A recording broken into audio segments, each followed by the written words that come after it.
One thing I did want to say is when you're going through the process of getting out of an authoritarian or cultic situation,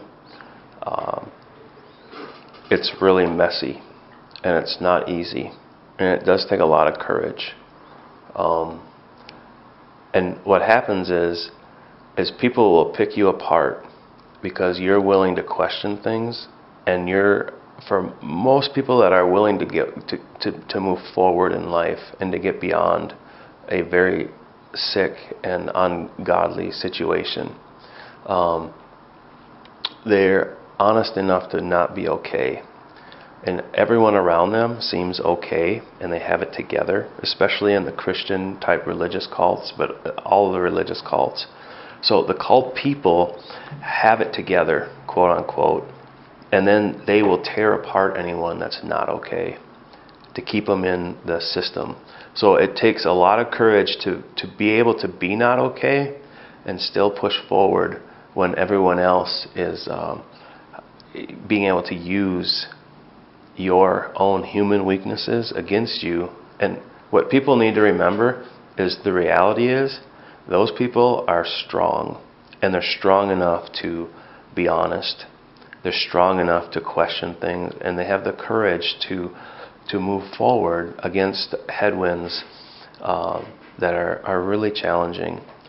And the people that have it together, that are pointing the finger, they don't have it together. Right? Everyone's the same inside, and everyone struggles.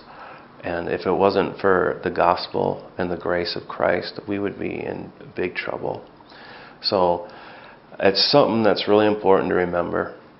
And the other thing is there's hope, because if you're willing to take the process, the Lord will take it with you.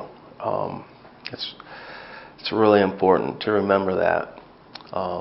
He will keep you despite yourself while you're trying to move forward. Because when you're trying to figure out your own mind, your own identity, you're questioning things that have been told to you for a long time, you're going against the flow, everyone's telling you you're wrong, and life feels out of control, you can rest in the understanding that God does care about you, and He is the one actually prompting this and leading you. So there's a lot of hope. And people do different extremes. They tend to be very authoritarian and rigid and very codependent. And then when you try to get out, you go to the other pendulum and you swing over into this, I'm never trusting anyone again. I'm never lining up to authority. You reject, you have authority abuse, and then you have anarchy essentially inside, and you do it to survive because you were so hurt here. But the other thing to remember is there is actually a happy medium.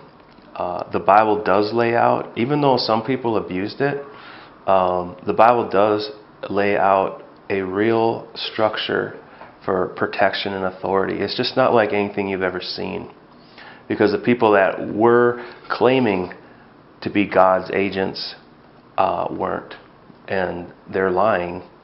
But that doesn't mean there's not true out there, and there's not true shepherds and true pastors. And if you keep asking the Lord to show you and to bring them into your life, you'd be amazed that the journey won't be easy, but He'll do it.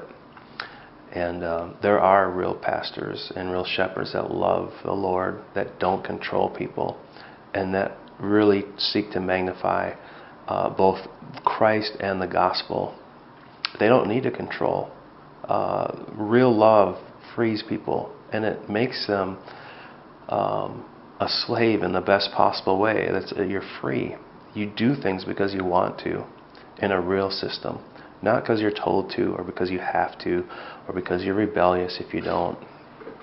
And that's the grace and the liberty that's found in Christ. So